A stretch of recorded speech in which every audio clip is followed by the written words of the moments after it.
이 사연은 서울특별시 마포구에 거주하시는 한 어르신의 실제 사연을 각색하였습니다. 하늘에서 눈이 내리던 날이었습니다. 서울 마포구의 호화로운 저택, 넓은 정원을 가진 이 집은 주인의 부를 과시하기보단 오랜 세월의 품격이 느껴지는 곳이었죠. 창문으로 보이는 정원은 하얀 눈으로 뒤덮여 마치 동화 속 세상 같았습니다. 회장님, 내일 자선 행사 관련 서류는 모두 준비해 두었습니다. 비서가 공손히 인사를 건네자 80에 가까운 나이에도 우아한 자태를 유지한 이영희 회장은 고개를 끄덕였습니다. 비서가 나간 후 영희는 창밖을 응시했습니다. 나이테처럼 깊게 패인 주름 사이로 쓸쓸함이 깃든 눈빛이 비쳤죠. 오늘도 혼자구나. 벽난로 앞에 놓인 소파에 앉아 오래된 사진첩을 꺼내 들었습니다. 페이지를 넘길 때마다 손끝이 미세하게 떨렸습니다. 38회 전 그날의 기억은 여전히 선명했죠. 38년의 시간이 지났지만 가슴 한구석의 통증은 여전했습니다. 소연아, 가슴이 조여오는 듯한 통증이 밀려왔습니다. 사진첩 속에는 5살 소녀의 밝게 웃는 모습이 담겨 있었고 소녀의 손목에는 은색 꽃무늬 팔찌가 반짝였습니다.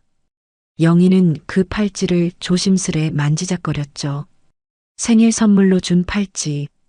내가 얼마나 좋아했었는지. 영희의 일상은 화려했습니다.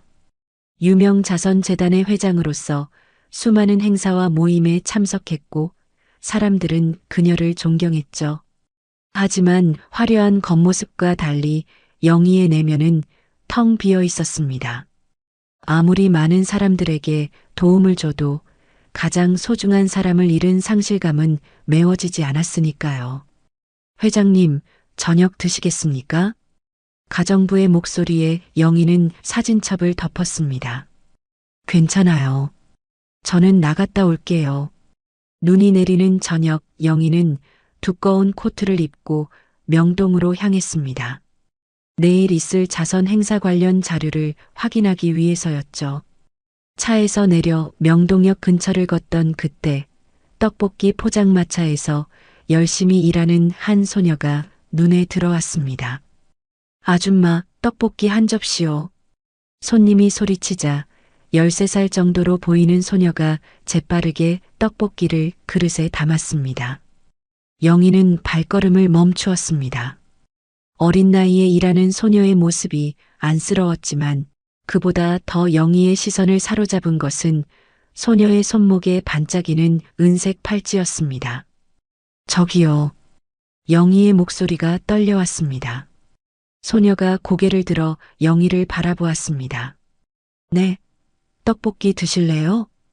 그 팔찌 어디서 얻었니? 소녀는 자신의 손목에 찬 은색 꽃무늬 팔찌를 내려다보았습니다. 이거요? 제 엄마가 주셨어요.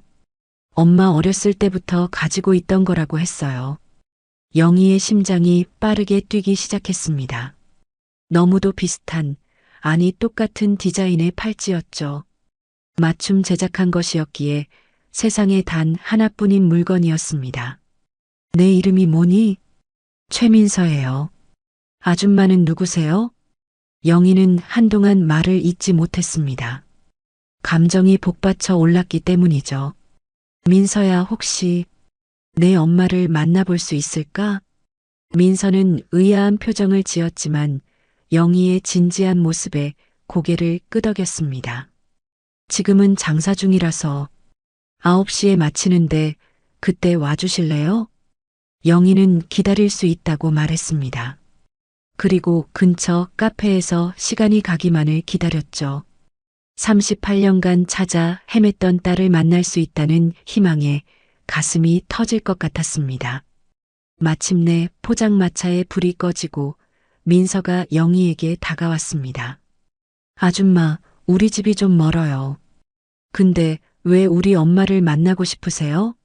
설명하기 어려운 일이지만 아주 중요한 일이란다. 두 사람은 지하철을 타고 서울 외곽의 허름한 동네에 도착했습니다. 민서가 이끄는 대로 좁은 골목길을 지나 낡은 아파트에 도착했죠. 엄마, 저 왔어요. 문이 열리고 마른 체구의 여성이 나타났습니다. 영희는 그 자리에서 굳어버렸습니다. 세월의 흔적이 깃들어 있었지만 그 눈빛은 분명했습니다. 그녀의 딸 소연이었죠. 누구세요? 소연의 목소리가 들려왔지만 영희는 말을 잇지 못했습니다. 눈물이 주르륵 흘러내렸죠. 38년의 시간이 한순간에 무너져 내린 것 같았습니다. 소연아. 영희의 떨리는 목소리에 소연은 혼란스러운 표정을 지었습니다. 그녀는 영희를 알아보지 못했죠. 화재 사고 후 기억을 잃었기 때문입니다. 누구시죠? 영희는 떨리는 손으로 지갑에서 오래된 사진 한 장을 꺼냈습니다. 5살 소연이 은색 꽃무늬 팔찌를 차고 웃고 있는 사진이었죠. 너는 내 딸이야. 내 딸이라니요? 소연의 목소리가 떨렸습니다. 그녀의 표정에는 혼란과 의심이 뒤섞여 있었죠. 영희는 민서가 한쪽에서 놀란 눈으로 지켜보는 것도 잊은 채 소연에게 한 발짝 다가섰습니다. 화재가 있었어. 38년 전 우리가 사는 집에. 너는 그때 5살이었는데 불이 나고 너를 찾을 수 없었단다. 영희의 목소리는 흔들렸고 눈에서는 멈출 수 없는 눈물이 흘러내렸습니다. 손등으로 눈물을 훔치며 이야기를 계속했죠. 경찰은 내가 사망했다고 판단했지만 나는 내가 살아있을 거라고 믿었어. 그래서 지금까지 널 찾아다녔단다. 소연은 영희가 건넨 사진을 조심스럽게 받아들었습니다.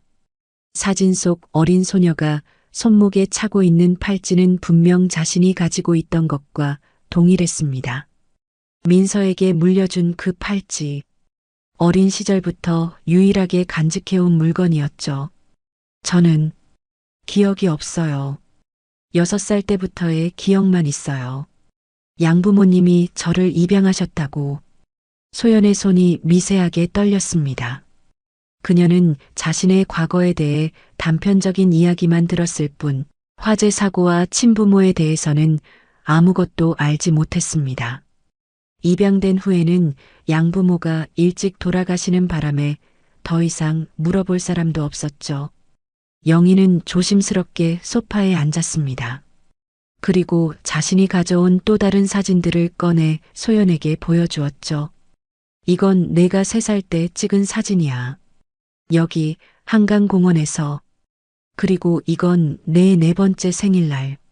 내가 피아노를 아주 좋아했었단다. 소연의 눈빛이 흔들렸습니다. 그녀의 내면에서는 알 수 없는 감정이 솟구쳐 올랐죠.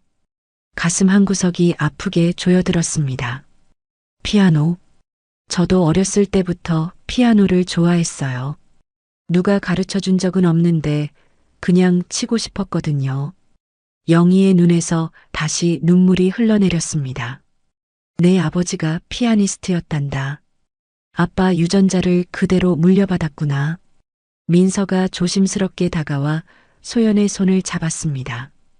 그리고 영희를 바라보며 물었죠. 그럼 우리 엄마가 진짜 할머니 딸이에요? 영희는 고개를 끄덕였습니다. 그리고 소연에게 다가가 조심스럽게 손을 내밀었습니다. 검사를 해보면 확실해질 거야. 하지만 내 마음은 이미 알고 있어. 내가 내 소연이란 걸. 소연은 영희의 손을 잡지 않았습니다. 아직 혼란스러웠고 갑작스러운 상황에 어떻게 대처해야 할지 몰랐죠. 그때 갑자기 소연이 가슴을 움켜쥐며 괴로워하기 시작했습니다. 엄마, 괜찮아요? 민서가 소연을 부축했습니다. 약 좀. 영희는 당황해서 민서를 바라보았습니다. 민서는 재빨리 주방으로 달려가 약통을 가져왔죠. 소연은 떨리는 손으로 약을 입에 넣고 물을 마셨습니다. 무슨 일이니? 영희가 걱정스럽게 물었습니다. 엄마는 심장이 안 좋아요. 가끔 이렇게 발작이 와요. 민서가 대신 대답했습니다. 영희의 얼굴이 창백해졌습니다. 드디어 찾은 딸이 이렇게 아프다니 가슴이 미어졌습니다. 병원에 다니고 있니? 어떤 치료를 받고 있는 거야? 소연은 천천히 숨을 고르며 대답했습니다. 큰 수술이 필요하다고 했지만 돈이 없어서 약으로만 버티고 있어요. 영희는 그 자리에서 무너질 것 같았습니다. 자신은 부와 명예를 누리며 살았지만 정작 자신의 딸은 병마와 싸우며 힘든 삶을 살고 있었던 것입니다. 이제 걱정하지 마. 내가 다 책임질게. 영희의 목소리에는 단호함이 담겨 있었습니다. 그녀의 눈빛은 더 이상 흔들리지 않았죠. 좀 쉬어. 내일 병원부터 가자. 내가 아는 최고의 의사를 연결해 줄게. 소연은 잠시 영희를 바라보았습니다. 그녀의 눈빛에서 진심이 느껴졌죠. 하지만 마음 한구석에는 여전히 의구심이 남아 있었습니다. 갑자기 이런 제안을, 저희를 어떻게 믿으시는 거죠? 확실한 증거도 없는데. 영희는 소연의 눈을 똑바로 바라보며 말했습니다. 모른다면 알아갈 수 있고 불신이라면 시간을 들여 신뢰를 쌓으면 되는 거야. 하지만 내 건강은 기다려줄 시간이 없어 보이는구나. 소연은 더 이상 반박할 수 없었습니다. 영희의 말이 맞았기 때문이죠. 그녀의 건강 상태는 점점 악화되고 있었고 민서의 미래를 위해서라도 도움이 필요했습니다. 할머니, 우리 집 너무 좁아서 같이 못 자요. 민서가 갑자기 말했습니다. 영희는 살짝 미소를 지었습니다. 걱정 마, 내일 다시 올게. 그때 천천히 이야기하자. 영희는 소연과 민서에게 자신의 연락처를 남기고 돌아갔습니다. 다음 날 영희는 약속대로 그들을 찾아왔고 소연을 서울 최고의 심장 전문 병원으로 데려갔죠. 검사 결과 소연의 상태는 생각보다 심각했습니다. 빠른 수술이 필요했죠. 수술비 걱정은 하지 마세요. 제가 모두 책임지겠습니다. 영희는 의사에게 말했고 최선의 치료를 부탁했습니다. 그리고 소연과 민서에게 제안을 했죠. 당분간 내 집에서 지내는 건 어떨까? 소연이 치료받는 동안 민서도 학교 다니기 편할 거야.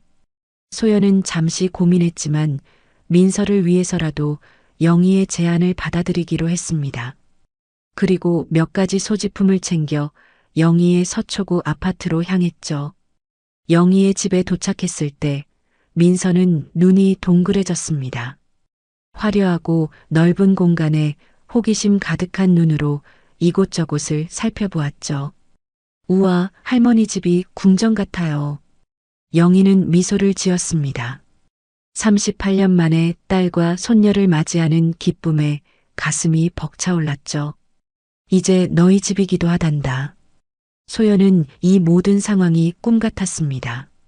어제까지만 해도 생계를 걱정하며 병마와 싸우던 자신이 갑자기 이렇게 화려한 집에서 지내게 될 줄은 상상도 못했죠. 방은 이쪽이야. 민서야, 내 방은 창문으로 한강이 보이는 곳으로 준비했어. 민서는 신이 나서 뛰어갔고 소연은 조심스럽게 영희의 뒤를 따랐습니다. 이제 그들의 새로운 삶이 시작되었습니다. 영희의 공허했던 집은 서서히 웃음소리로 채워지기 시작했고 소연과 민서는 새로운 환경에 적응하기 위해 노력했죠. 그날 밤 영희는 오랜만에 편안한 마음으로 잠에 들었습니다. 그녀의 가슴에는 다시 희망이 피어나기 시작했죠. 잃어버렸던 딸을 찾은 기쁨, 그리고 손녀와 함께할 수 있는 행복. 이제 그녀의 인생은 새로운 장을 맞이하고 있었습니다. 소연과 민서도 낯선 환경에서 설렘과 두려움이 교차하는 밤을 보냈습니다. 특히 소연은 잠들기 전 영희가 보여준 어린 시절 사진을 다시 꺼내보며 자신의 과거에 대해 생각했죠. 과연 이 모든 것이 진실일까? 그리고 이 만남이 자신의 삶을 어떻게 바꾸게 될까? 그 질문들을 안고 소연은 깊은 잠에 빠져들었습니다. 다음 날 아침 영희의 서초구 아파트에는 따스한 햇살이 가득했습니다. 주방에서는 영희가 오랜만에 직접 아침 식사를 준비하고 있었죠. 가정부에게 맡겨두던 일이었지만 오늘만큼은 특별했습니다. 이렇게 차려놓고 기다리면 깜짝 놀라겠지? 영희는 혼잣말을 하며 미소 지었습니다. 식탁 위에는 갓 구운 빵과 과일, 오믈렛과 따뜻한 스프가 놓여 있었죠. 영희의 손은 미세하게 떨렸습니다. 가족을 위해 음식을 준비하는 것이 얼마만인지 그녀 자신도 기억하지 못했습니다. 할머니, 뭐해요? 민서의 목소리에 영희는 놀라 뒤를 돌아보았습니다. 잠옷 차림의 민서가 호기심 가득한 눈으로 주방에 서 있었죠. 아침 준비하고 있었어. 잘 잤니? 네. 침대가 구름처럼 폭신폭신했어요. 우와, 이 모든 게 우리가 먹을 거예요? 민서는 식탁 위에 풍성한 아침 식사를 보고 눈을 동그랗게 떴습니다. 영희는 그런 민서의 모습에 웃음을 참을 수 없었습니다. 그럼 다 먹어야 해. 엄마는 아직 자고 있니? 네, 어젯밤에 계속 기침하셔서 잘 못 주무신 것 같아요. 영희의 표정이 어두워졌습니다. 딸의 건강 상태가 걱정되었죠. 그래. 그럼 엄마 깨우지 말고 우리끼리 먼저 먹자. 민서야, 손부터 씻고 와. 민서는 재빨리 화장실로 달려갔고 돌아와서는 영희와 함께 아침 식사를 시작했습니다. 처음에는 어색한 침묵이 이어졌지만 민서의 호기심 많은 질문들로 분위기가 풀어졌죠. 할머니, 직업이 뭐예요? 나 자선재단 회장이란다. 어려운 사람들을 돕는 일을 하지. 우와, 멋있다. 저도 나중에 사람들 돕고 싶어요. 영희는 민서의 순수한 마음에 감동받았습니다. 그리고 문득 궁금한 점이 생겼죠. 민서야, 학교는 어디 다니고 있니? 민서는 갑자기 표정이 어두워졌습니다. 학교, 한 달 전에 그만뒀어요. 엄마 병원비 때문에 돈이 필요해서. 영희는 충격을 받았습니다. 13살 소녀가 학교도 포기한 채 생계를 위해 일하고 있었다니. 가슴이 아팠습니다. 민서야, 이제 걱정하지 마. 곧 학교로 돌아갈 수 있을 거야. 정말요? 그런데 저는 공부보다 그림 그리는 게 더 좋아요. 엄마가 제 그림 실력은 대단하다고 하셨거든요. 영희의 눈이 반짝였습니다. 그래, 그림을 잘 그리는구나. 나중에 보여줄래? 민서가 고개를 끄덕였을 때 침실에서 소연이 나왔습니다. 그녀의 얼굴은 창백했고 걸음걸이도 불안정했죠. 엄마. 민서가 달려가 소연을 부축했습니다. 괜찮아, 민서야. 그냥 조금 어지러워서. 영희도 서둘러 소연에게 다가갔습니다. 많이 아프니? 오늘 오후에 병원 예약했어. 정밀 검사를 받아보자. 소연은 영희의 걱정 어린 눈빛을 마주하며 작게 고개를 끄덕였습니다. 그리고 식탁에 앉아 아침을 함께 먹기 시작했죠. 소연은 영희가 직접 차린 음식을 보며 놀란 듯 했습니다. 직접 하셨어요? 영희는 미소를 지었습니다. 오랜만에 해봤어. 예전에는 자주 했었는데. 맛있어요. 소연의 말에 영희의 가슴이 따뜻해졌습니다. 아침 식사 후 영희는 소연과 민서를 데리고 병원으로 향했습니다. 서울 강남의 유명한 심장 전문 병원이었죠. 영희의 이름만으로도 VIP 대우를 받았습니다. 이영희 회장님 아니십니까? 병원장이 직접 나와 영희를 맞이했습니다. 영희는 평소와 달리 엄숙한 표정으로 소연을 소개했죠. 제 딸입니다. 최선의 치료를 부탁드립니다. 소연은 영희가 자신을 딸이라고 소개하는 것에 여전히 어색함을 느꼈지만 따라갔습니다. 여러 정밀 검사를 받은 결과 소연의 심장은 생각보다 훨씬 좋지 않은 상태였습니다. 심장 판막 수술이 필요합니다. 더 지체하면 위험할 수 있어요. 의사의 말에 소연은 고개를 숙였습니다.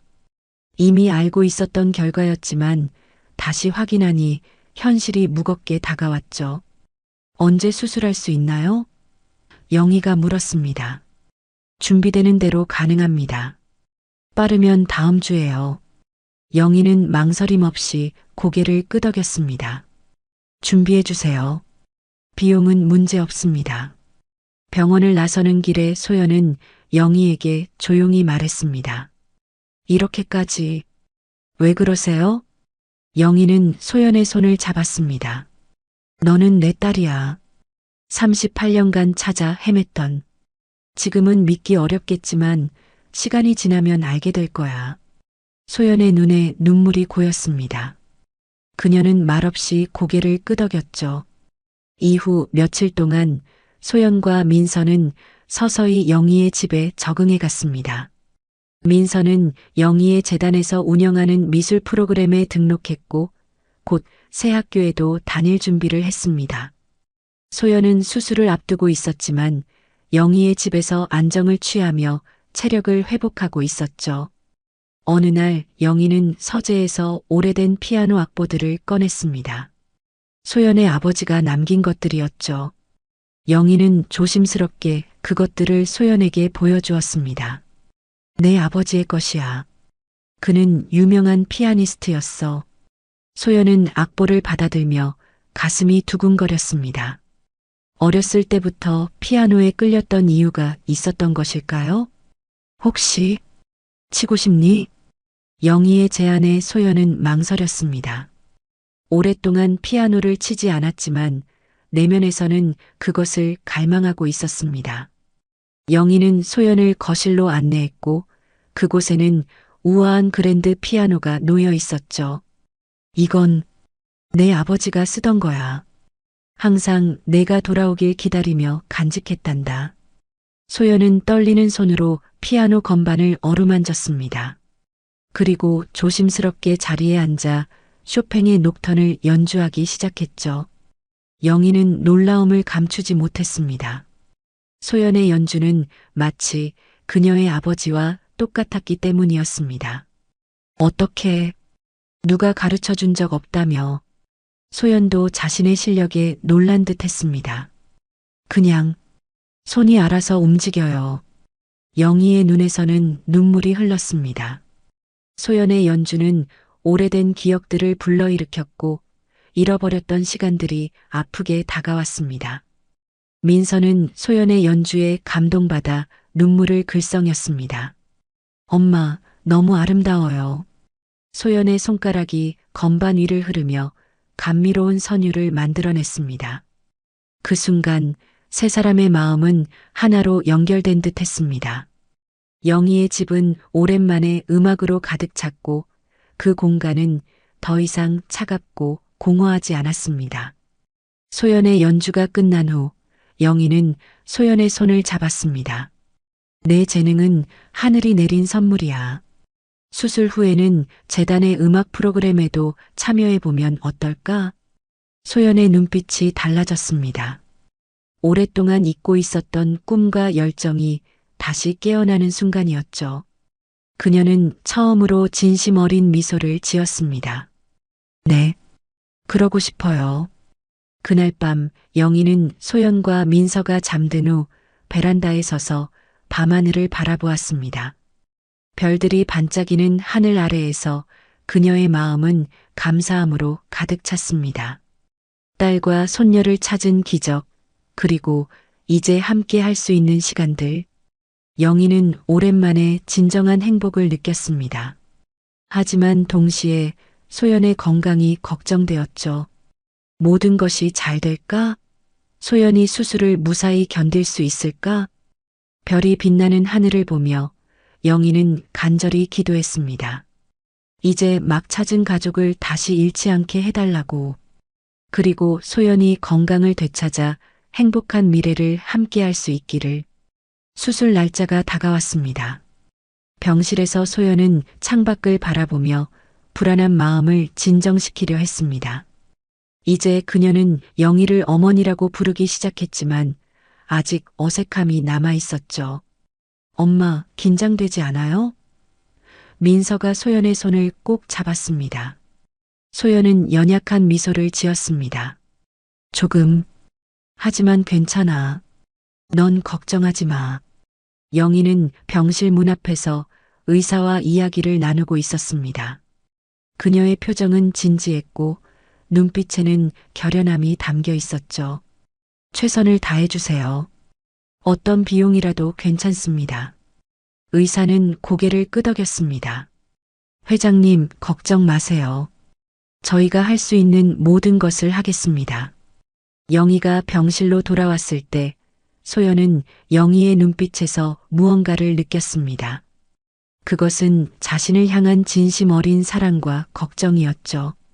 그 순간 소연은 이 사람이 정말 자신의 어머니일지도 모른다는 생각이 들었습니다. 어머니. 소연의 목소리가 떨렸습니다. 영희는 소연 곁에 앉았습니다. 괜찮아, 소연아. 다 잘 될 거야. 만약 수술이 잘 안 되면 그런 생각하지 마. 넌 강하니까 이겨낼 수 있어. 그때 간호사가 병실로 들어왔습니다. 소연 씨, 수술 준비할 시간이에요. 민서의 눈에 눈물이 고였습니다. 그녀는 소연을 꼭 안았죠. 엄마, 꼭 돌아와요. 약속해요. 소연은 민서의 머리를 쓰다듬었습니다. 그럼 약속할게. 내가 어디 가겠니? 영희도 소연의 손을 잡았습니다. 서로 눈빛을 교환하는 순간 말로 표현할 수 없는 감정이 오갔습니다. 소연은 처음으로 영희를 온전히 어머니로 받아들이는 듯 했습니다. 수술실로 향하는 소연을 지켜보며 영희와 민서는 서로의 손을 꼭 잡았습니다. 이제 그들은 기다림의 시간을 견뎌내야 했죠. 할머니, 엄마 괜찮을까요? 민서의 목소리에는 두려움이 묻어났습니다. 영희는 민서를 안아주었습니다.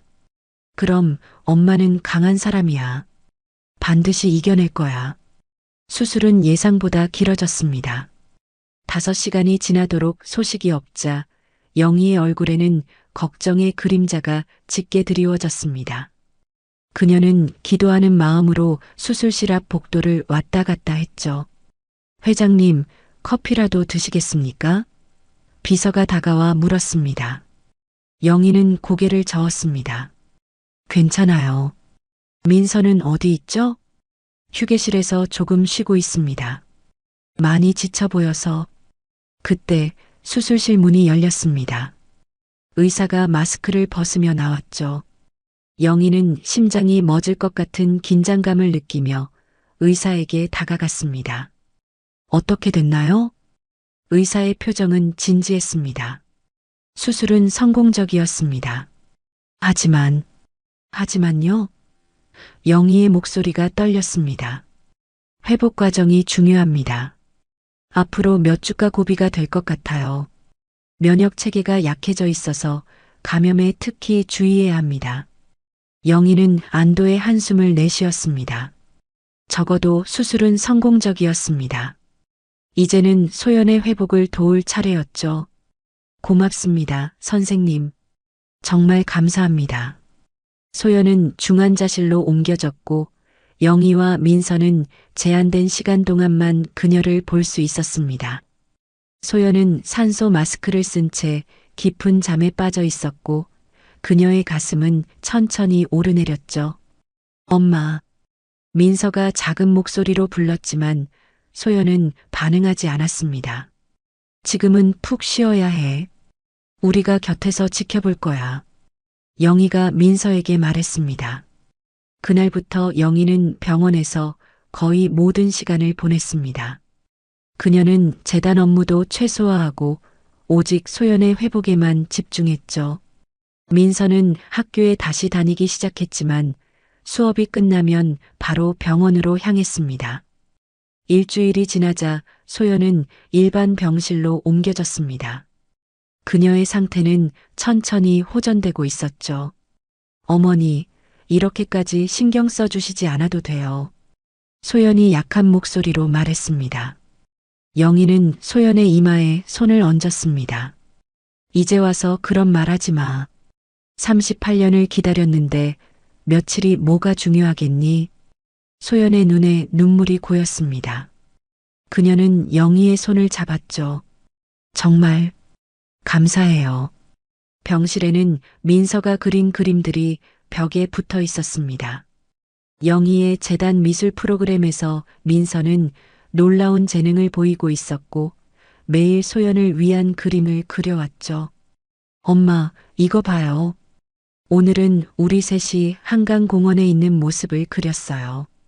민서가 자랑스럽게 그림을 보여주었습니다. 소연은 미소를 지었습니다. 정말 아름답구나. 언젠가 정말 그렇게 가자. 영희는 그 순간을 지켜보며 가슴이 따뜻해졌습니다. 비로소 그녀의 삶에 의미가 생겼습니다.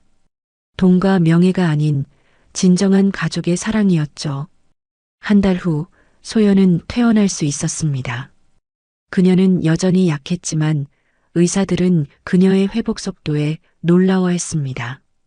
영희는 소연을 위해 집안에 특별한 공간을 마련했습니다. 한쪽 벽면을 유리로 만들어 햇살이 가득 들어오는 방이었고 그 안에는 그랜드 피아노가 놓여 있었죠. 이곳은 이제 내 공간이야. 피아노도 치고 휴식도 취할 수 있게. 영희가 소연을 방으로 안내하며 말했습니다. 소연은 감동한 표정으로 방을 둘러보았습니다. 너무 아름다워요. 정말 감사합니다. 그리고 이건 영희는 서랍에서 오래된 앨범을 꺼냈습니다. 내가 어렸을 때의 사진들이야. 천천히 볼래? 소연은 조심스럽게 앨범을 받아들었습니다.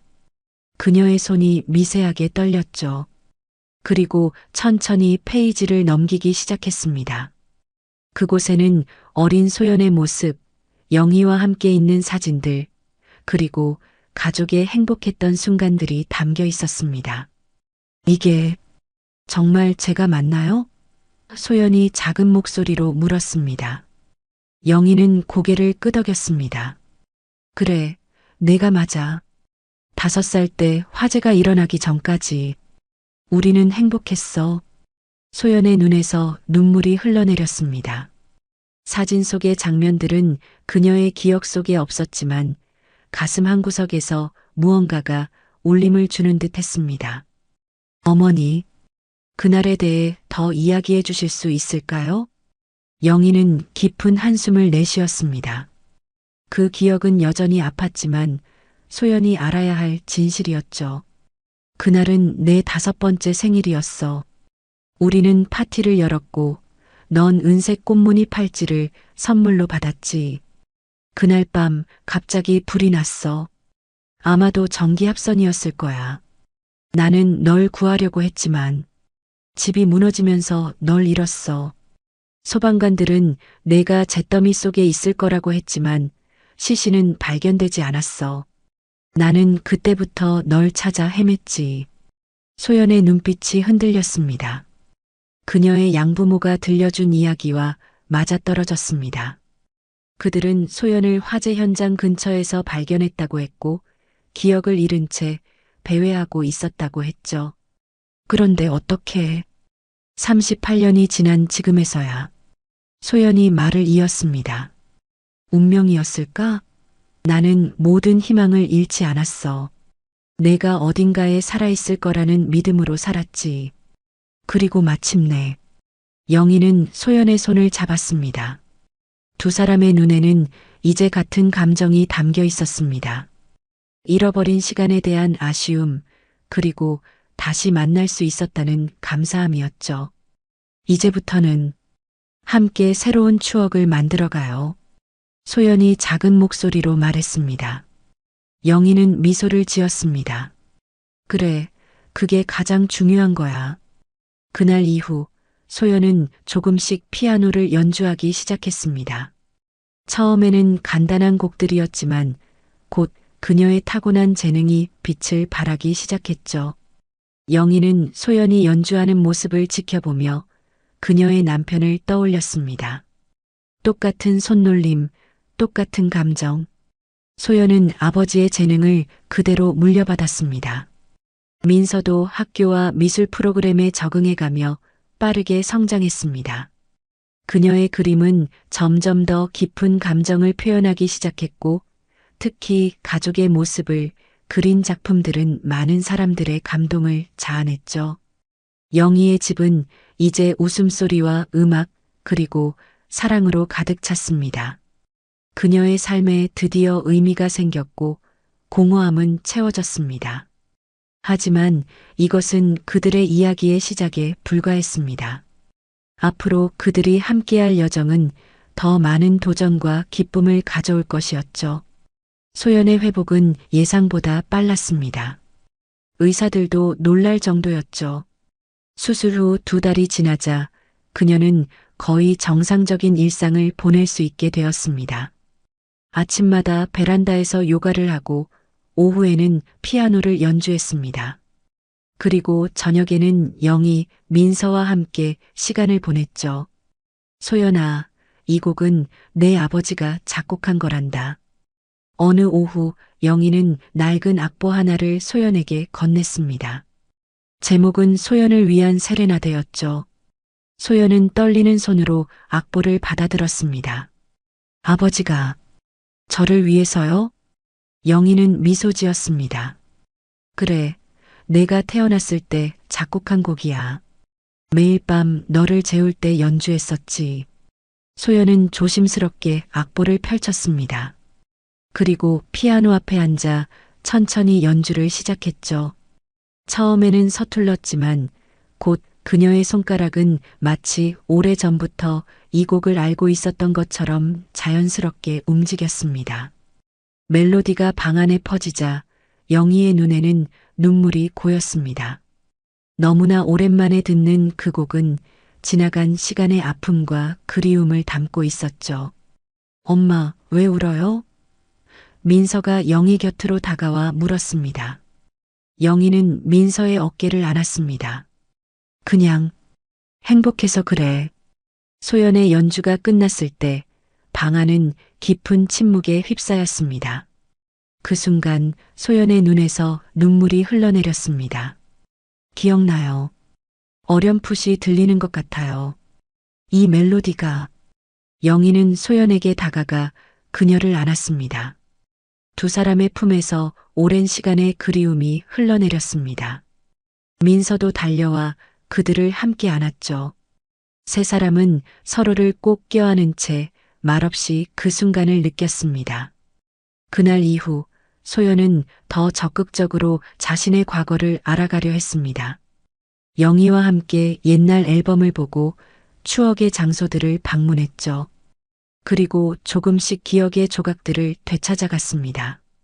이곳이 우리가 살던 집이었어? 소연이 물었습니다. 영희는 고개를 끄덕였습니다. 그래, 화재 후에는 재건축되었지만 이 자리였어. 소연은 현재의 건물을 바라보며 무언가를 떠올리려 했지만 구체적인 기억은 나지 않았습니다. 하지만 그곳에 서 있으니 이상하게 익숙한 느낌이 들었죠. 민서야, 이제 할머니와 엄마의 어린 시절 놀이터에 가볼까? 영희가 제안했습니다. 세 사람은 근처의 공원으로 향했습니다. 그곳은 많이 변했지만 여전히 오래된 그네가 남아 있었습니다. 영희는 그네를 가리키며 말했죠. 내가 가장 좋아하던 그네였어. 매일 타고 싶어 했지. 소연은 그네에 앉아보았습니다. 천천히 흔들기 시작하자 갑자기 웃음이 터져 나왔습니다. 기억나요? 그네 줄이 너무 뜨거워서 손을 대었던 일.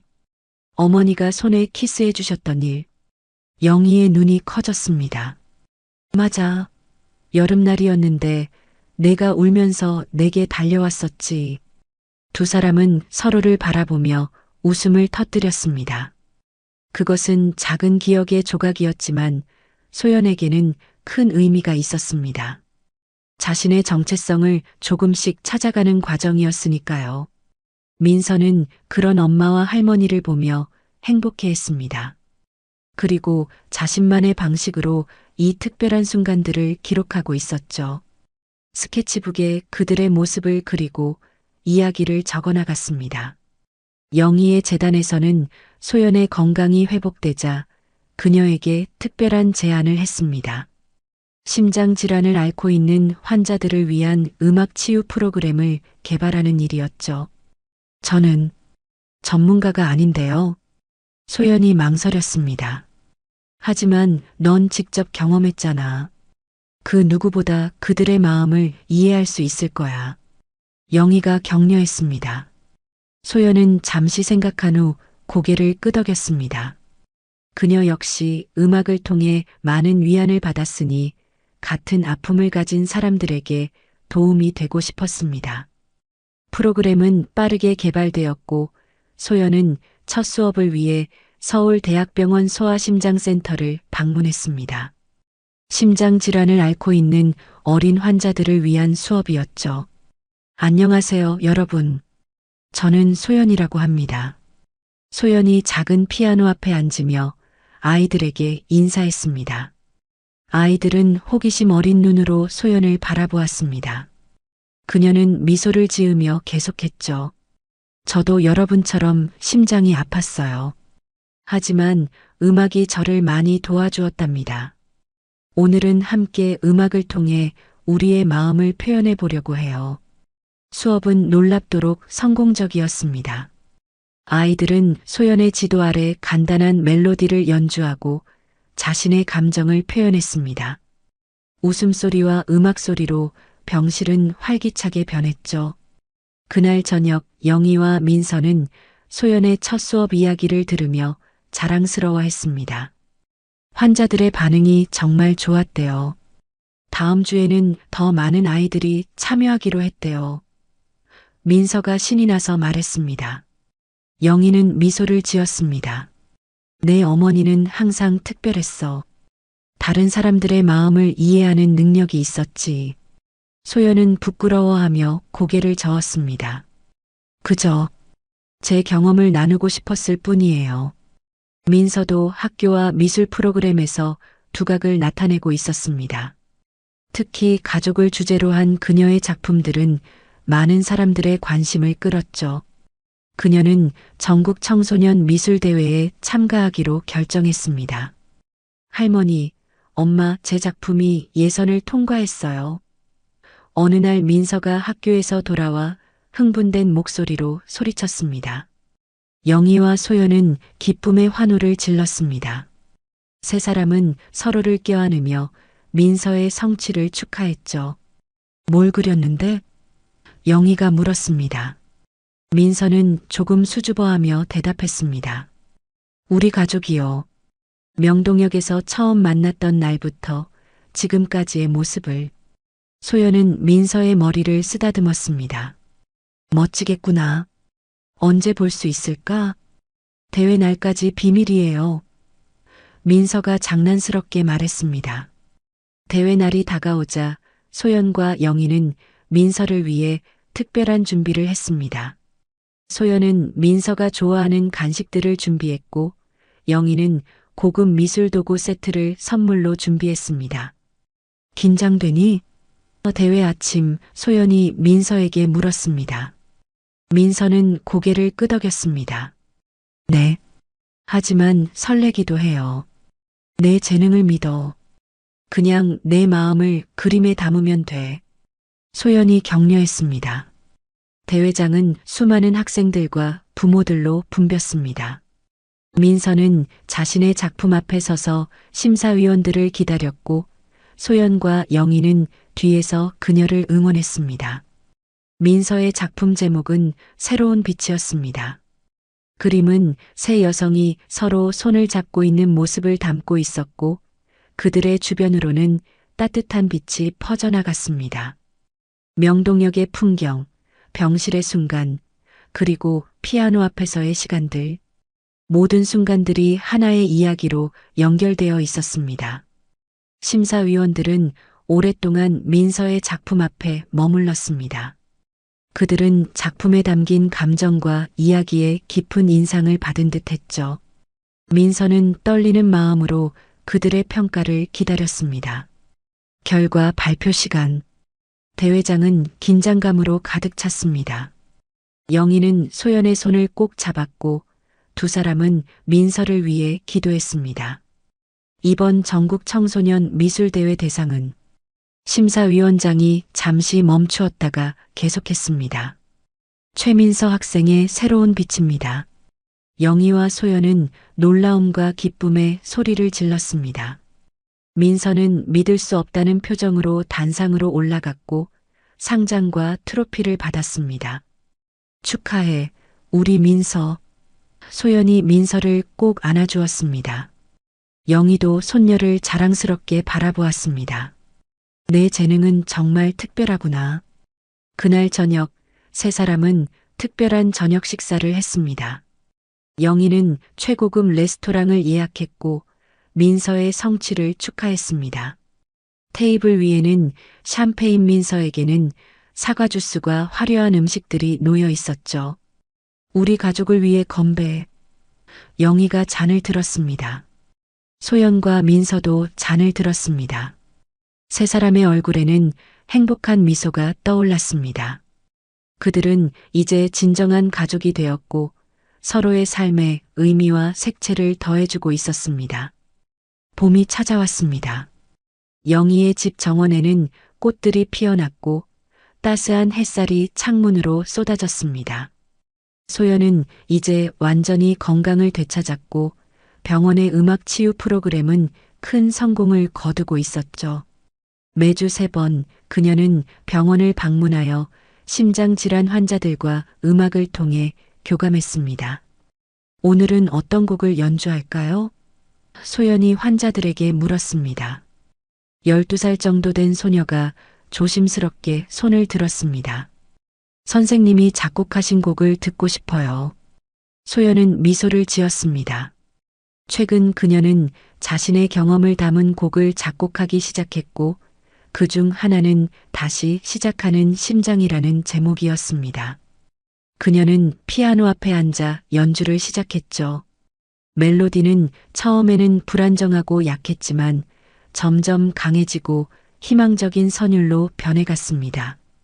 연주가 끝나자 병실에는 잠시 침묵이 흘렀고 이내 따뜻한 박수 소리가 들렸습니다. 아이들의 눈에는 감동의 빛이 어렸고 일부 부모님들은 눈물을 훔쳤습니다. 선생님, 저도 언젠가 이렇게 연주할 수 있을까요? 소녀가 물었습니다.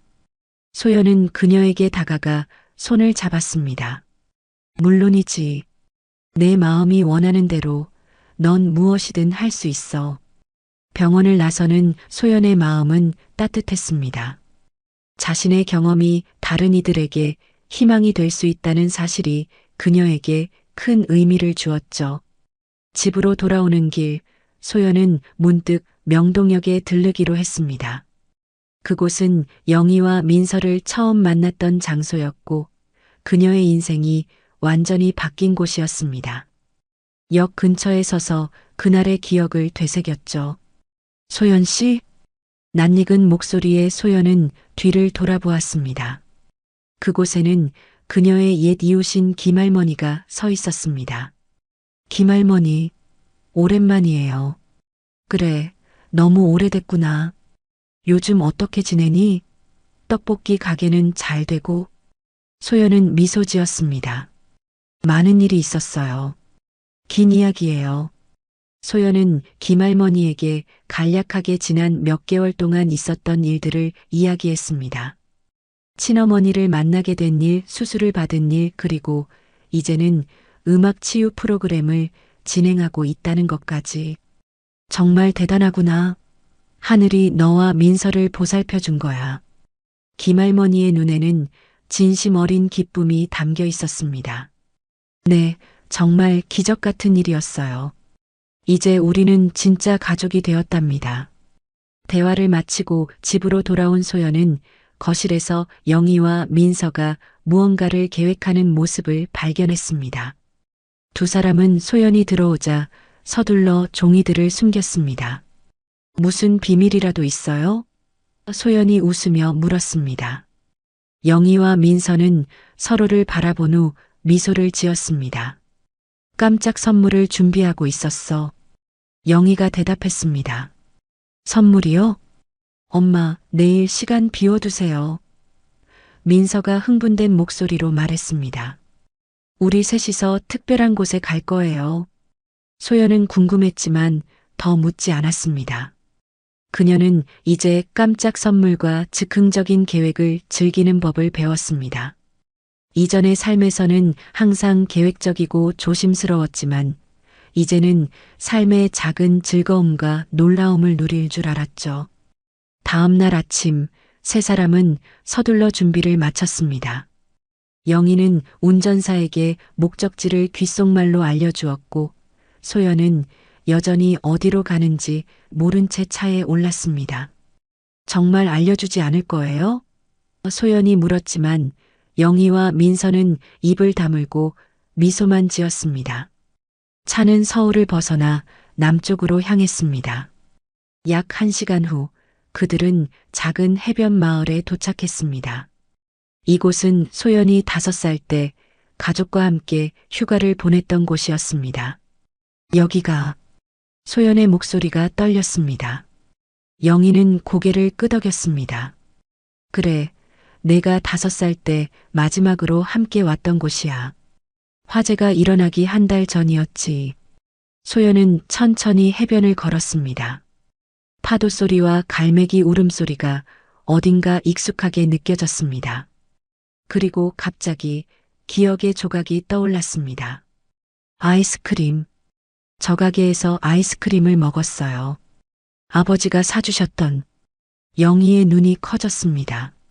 맞아. 내가 기억하다니. 소연은 감정이 복받쳐 눈물을 흘렸습니다.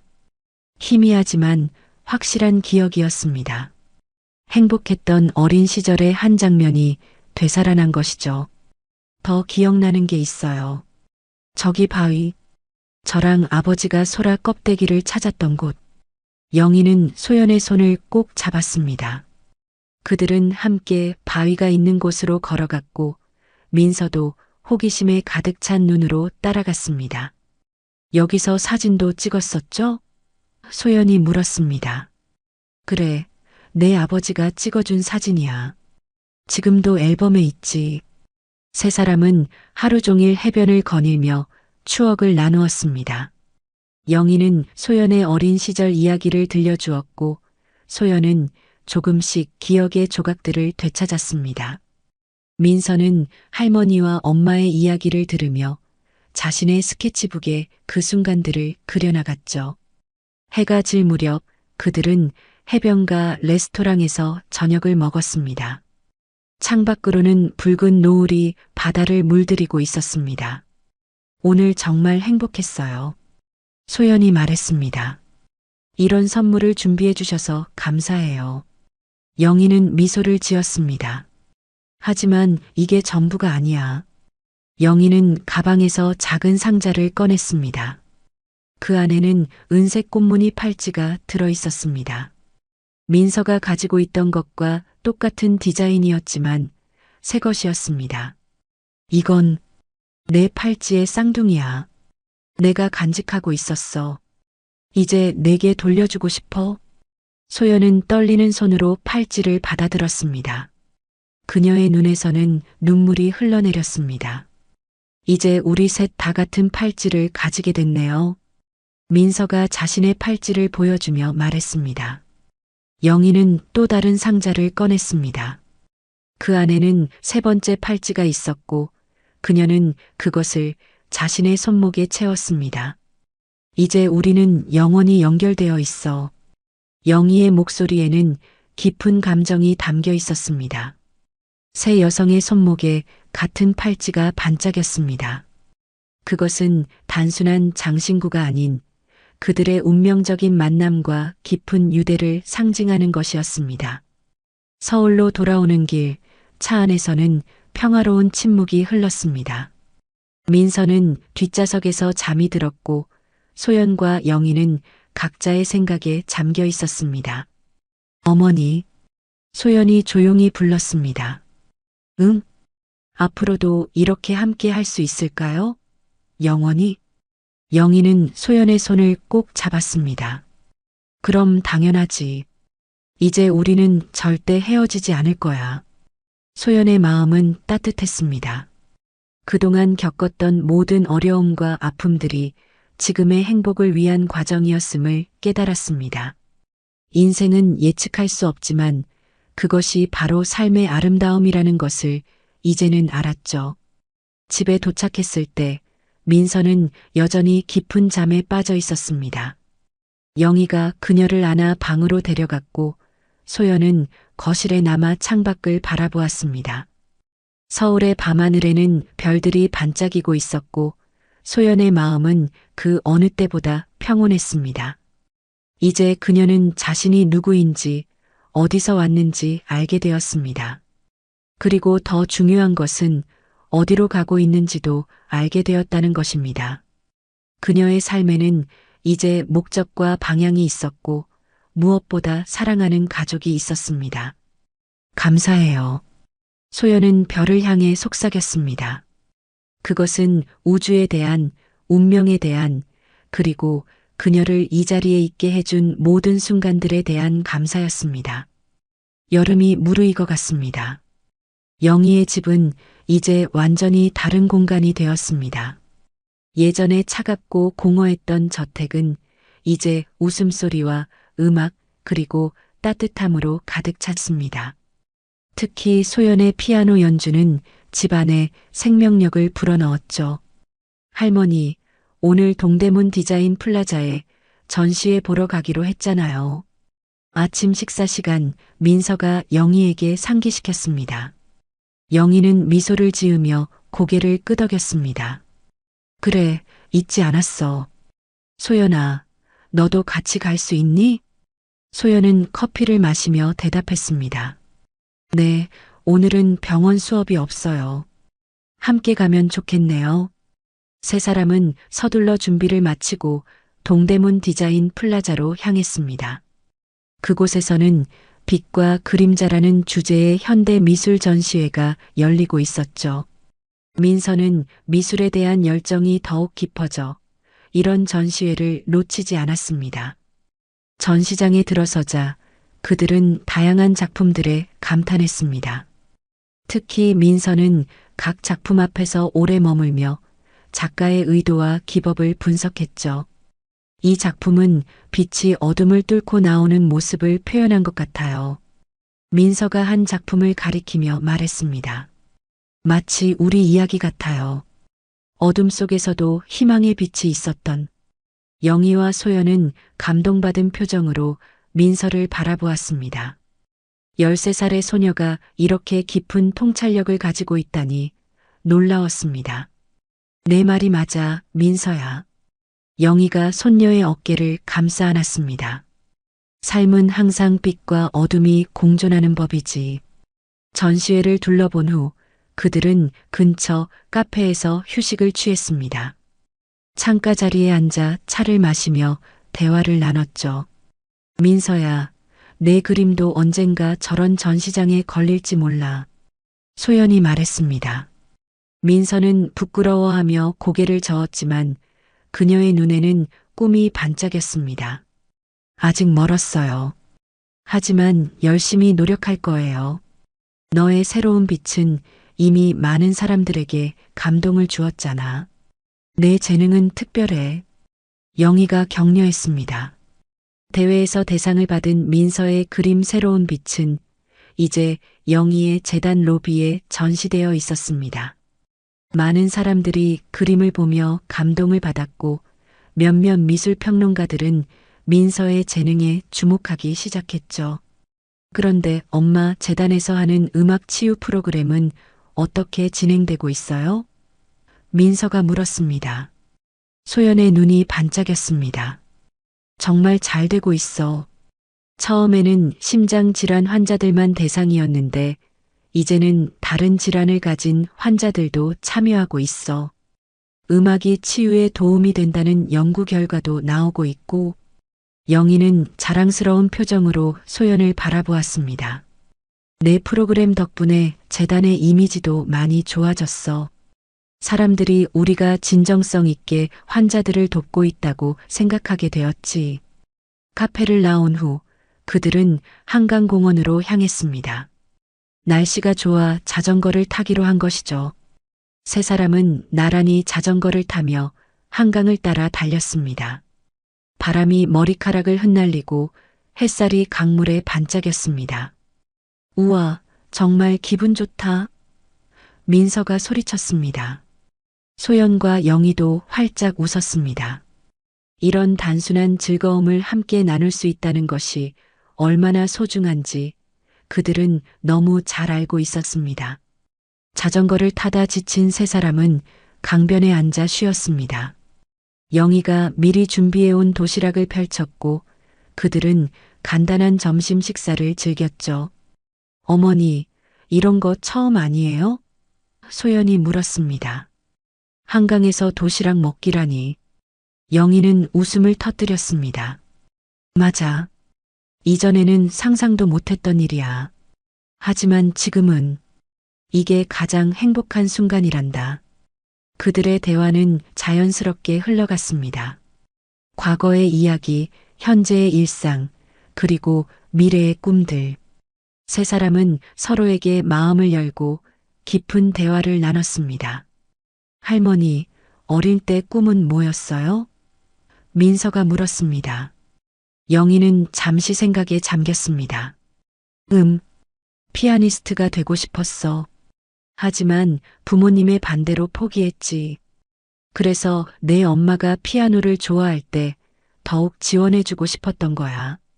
엄마는요? 민서가 소연에게 물었습니다.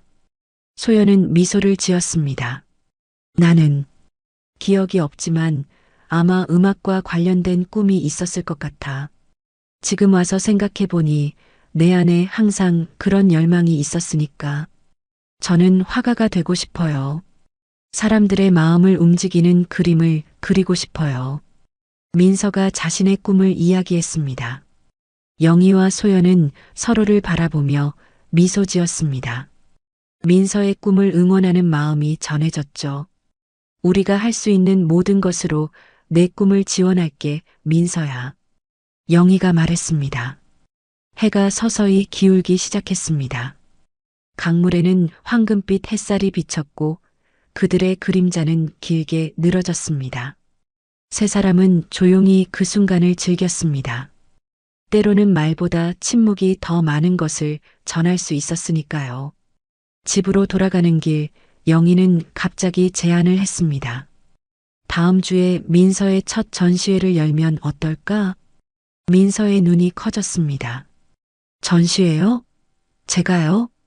그래, 재단 갤러리를 활용하면 돼. 내가 그동안 그린 작품들을 전시하는 거야. 소연도 그 아이디어에 흥분했습니다. 정말 좋은 생각이에요.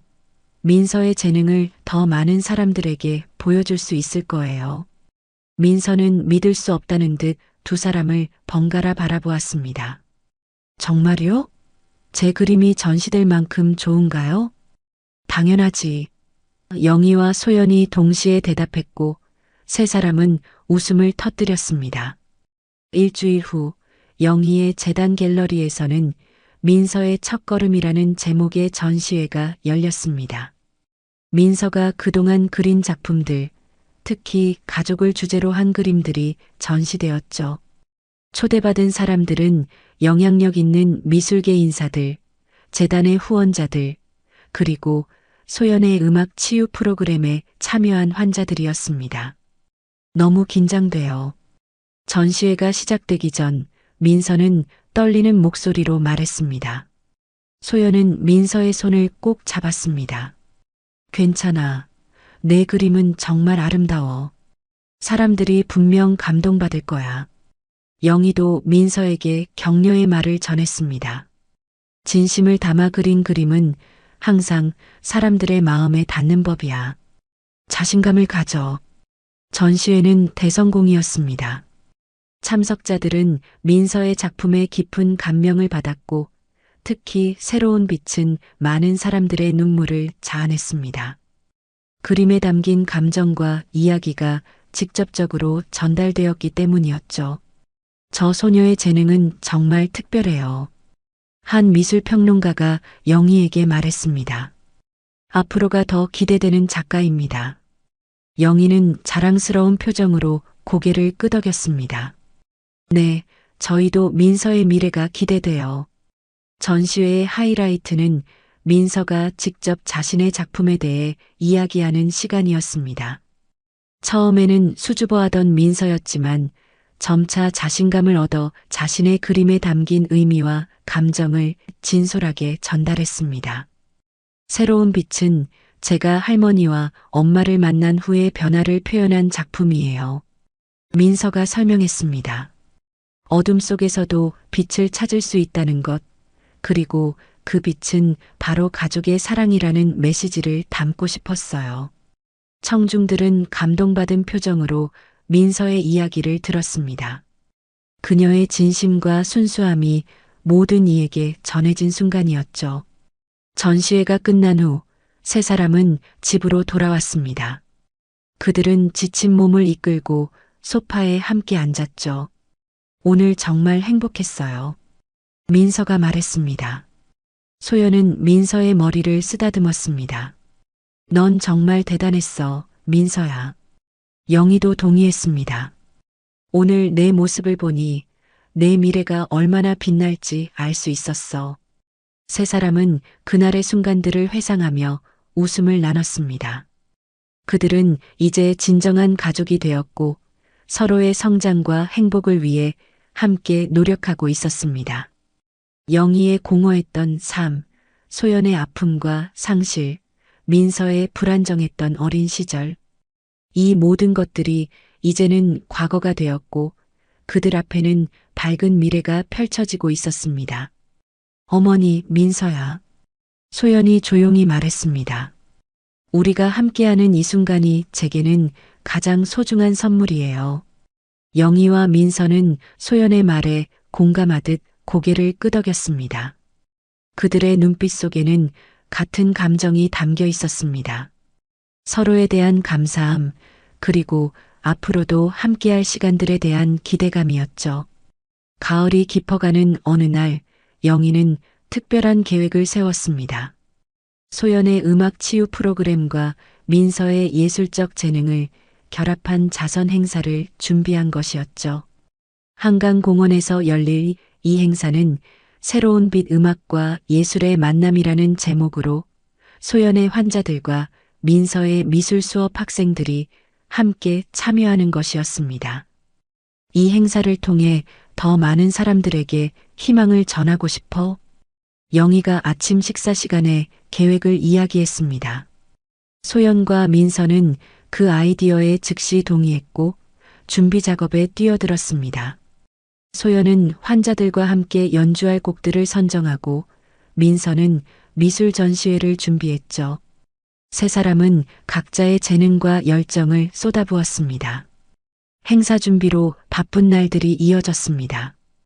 영희의 집은 마치 기획사 사무실처럼 변했습니다.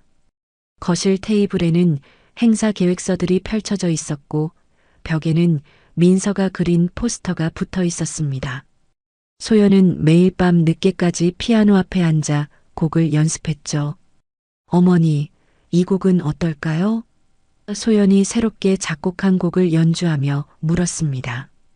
영희는 감동받은 표정으로 고개를 끄덕였습니다. 완벽해. 이 곡이 행사의 하이라이트가 될 거야.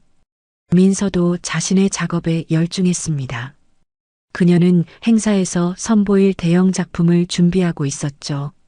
그것은 함께하는 빛이라는 제목의 협동작품으로 미술 수업 학생들과 함께 완성할 예정이었습니다. 할머니, 엄마, 이 부분을 한번 봐주세요.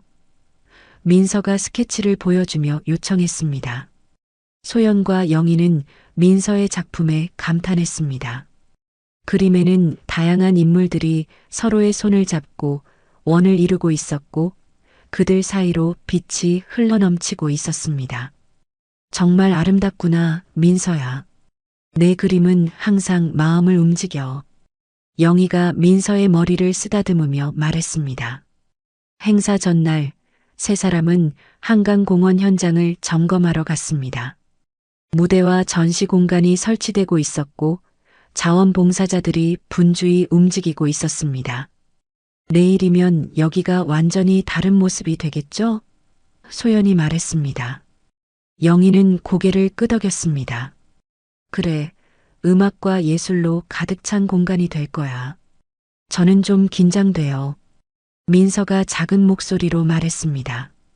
소연은 민서의 어깨를 감싸 안았습니다. 괜찮아. 우리 모두 함께 할 거니까. 그리고 넌 이미 충분히 많은 사람들 앞에서 이야기해 봤잖아. 집으로 돌아가는 길, 영희는 문득 생각에 잠겼습니다. 1년 전만 해도 이런 날들을 상상할 수 없었습니다. 공허하고 외로운 삶을 살던 그녀에게 지금의 이 행복은 꿈만 같았죠. 무슨 생각을 그렇게 해요? 소연이 물었습니다. 영희는 미소를 지었습니다. 그냥 얼마나 많은 것이 변했는지 생각하고 있었어. 명동역에서 너희들을 만나기 전과 후로 내 삶이 완전히 달라졌으니까. 소연도 공감한다는 듯 고개를 끄덕였습니다. 저도 마찬가지예요. 그날이 아니었다면 우리는 지금 어떻게 살고 있을까요? 운명이었나 봐요. 민서가 말했습니다. 우리가 만나기로 정해져 있었던 거죠. 세 사람은 서로를 바라보며 미소 지었습니다. 그들의 만남은 정말 운명적이었고 그것이 그들의 삶을 완전히 바꾸었다는 사실은 부정할 수 없었습니다. 드디어 행사 당일이 밝았습니다. 아침부터 한강공원은 분주했습니다. 영희, 소연, 민서도 일찍 도착하여 마지막 준비를 도왔죠. 다들 긴장하지 말고 오늘을 즐기도록 해요. 영희가 소연과 민서에게 말했습니다. 이 행사는 우리가 함께 만들어가는 거니까. 행사는 오후 2시에 시작되었습니다. 예상보다 훨씬 많은 사람들이 참석했고 한강공원 일대는 금세 사람들로 가득 찼습니다. 소연의 음악 치유 프로그램 환자들과 그 가족들, 민서의 미술 수업 학생들, 재단의 후원자들, 그리고 호기심에 찾아온 시민들까지 다양한 사람들이 모였습니다. 첫 번째 순서는 소연과 환자들의 합주였습니다. 그들은 무대 위에서 희망의 선율이라는 곡을 연주했습니다. 처음에는 서툴렀지만 점점 조화를 이루며 아름다운 음악이 되었죠. 청중들은 감동받은 표정으로 그들의 연주를 감상했습니다. 연주가 끝나자 큰 박수가 터져 나왔습니다. 소연은 무대 위에서 활짝 웃으며 환자들과 함께 인사를 했습니다. 그녀의 눈에는 행복의 눈물이 고여 있었습니다. 다음 순서는 민서의 협동작품 제작이었습니다. 준비된 대형 캔버스 앞에서 민서는 미술 수업 학생들과 함께하는 빛을 완성해 갔습니다. 참가자들은 자신만의 빛을 그림에 더했고 점점 캔버스는 다양한 색채와 형태로 채워졌습니다. 여러분 모두가 이 그림의 일부가 되었어요. 민서가 작업을 마무리하며 말했습니다. 우리 각자의 빛이 모여 더 큰 빛을 만들어냈죠. 완성된 작품은 행사장 중앙에 전시되었고 많은 사람들이 그 앞에서 사진을 찍고 감상했습니다. 민서의 예술적 비전과 소연의 음악이 만나 시너지를 일으킨 순간이었습니다. 행사의 마지막 순서는 영희, 소연, 민서가 함께 무대에 올라 그들의 이야기를 나누는 시간이었습니다. 영희가 먼저 마이크를 잡았습니다. 오늘 이 자리에 와주신 모든 분들께 감사드립니다. 1년 전 저는 성공한 사업가였지만 내면은 공허했습니다. 그러다 명동역에서 우연히 민서를 만났고 그녀를 통해 38년 전 잃어버렸던 딸 소연을 찾게 되었죠. 영희의 이야기에 청중들은 숨을 죽이고 귀를 기울였습니다. 소연이 마이크를 이어받았죠. 저는 기억을 잃은 채 힘든 삶을 살았습니다. 하지만 어머니와 민서를 만나면서 제 인생에 음악과 사랑이 다시 찾아왔습니다.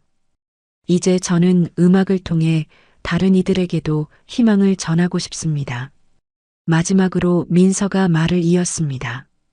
저는 그저 떡볶이 장사를 하던 소녀였어요. 하지만 할머니와 엄마를 만나고 제 안에 있던 예술적 재능을 발견하게 되었죠. 그림을 통해 제 감정을 표현하고 다른 사람들에게 감동을 줄 수 있다는 것이 너무 행복해요. 세 사람의 이야기는 많은 사람들의 마음을 울렸습니다. 그들의 여정은 운명적이면서도 희망적이었고 어떤 어려움 속에서도 빛을 찾을 수 있다는 메시지를 전달했습니다. 우리의 이야기가 여러분에게도 희망이 되었으면 합니다. 영희가 마무리 말을 했습니다. 어둠 속에서도 항상 빛은 존재하니까요. 행사가 끝나고 석양이 한강을 물들이기 시작했습니다. 많은 사람들이 세 사람에게 다가와 감사와 격려의 말을 전했습니다. 특히 소연의 음악 치유 프로그램 참가자들은 그들의 이야기에 큰 용기를 얻었다고 말했습니다. 이 행사를 통해 저도 제 이야기를 나눌 수 있는 용기를 얻었어요. 한 소녀가 말했습니다. 영희, 소연, 민서는 그날 많은 사람들과 대화를 나누며 그들의 이야기가 다른 이들에게도 영향을 미치고 있음을 실감했습니다. 그들의 만남과 여정이 단순한 우연이 아닌 더 많은 사람들에게 희망을 전하기 위한 목적이 있었던 것처럼 느껴졌습니다. 해가 완전히 지고 행사장이 정리된 후 세 사람은 한강변에 나란히 앉았습니다. 강물에 비치는 도시의 불빛들이 아름다웠고 밤하늘에는 별들이 반짝였습니다. 정말 멋진 하루였어요. 민서가 말했습니다. 소연은 고개를 끄덕였습니다. 그래, 우리 이야기가 다른 사람들에게도 힘이 되었으면 좋겠어. 영희는 소연과 민서의 어깨를 감싸 안았습니다. 우리 세 사람이 함께하면 앞으로도 더 많은 일들을 해낼 수 있을 거야. 그들은 말없이 밤하늘을 바라보았습니다. 세 여성의 손목에 찬 은색 꽃무늬 팔찌가 달빛에 반짝였습니다. 그것은 그들을 연결해준 운명의 상징이자 앞으로도 함께할 것이라는 약속이었습니다. 명동역에서의 우연한 만남은 이제 세 사람의 삶을 완전히 바꿔놓았습니다. 영희는 더 이상 공허함을 느끼지 않았고 소연은 과거의 아픔에서 벗어나 새로운 열정을 찾았으며 민서는 안정적인 가정에서 자신의 재능을 꽃피우고 있었습니다. 그들의 집은 이제 웃음과 사랑으로 가득 찼고 새로운 빛은 그들의 삶 속에서 현실이 되었습니다. 운명이 그들을 한자리에 모았고 이제 그들은 함께 밝은 미래를 향해 나아가고 있었습니다. 감사해요. 소연이 작은 목소리로 말했습니다. 우리가 만나게 해준 운명에 영희와 민서도 같은 마음이었습니다. 그들은 서로의 손을 꼭 잡았고 그 순간 세상에서 가장 행복한 가족이 되었습니다. 한강의 물결처럼 그들의 인생도 계속해서 흘러갈 것입니다. 때로는 잔잔하게, 때로는 거세게. 하지만 중요한 것은 그들이 이제 혼자가 아니라는 점이었습니다. 서로를 지켜주고 사랑해주는 가족이 있었으니까요. 그리고 그것이야말로 이 세상에서 가장 소중한 빛이었습니다.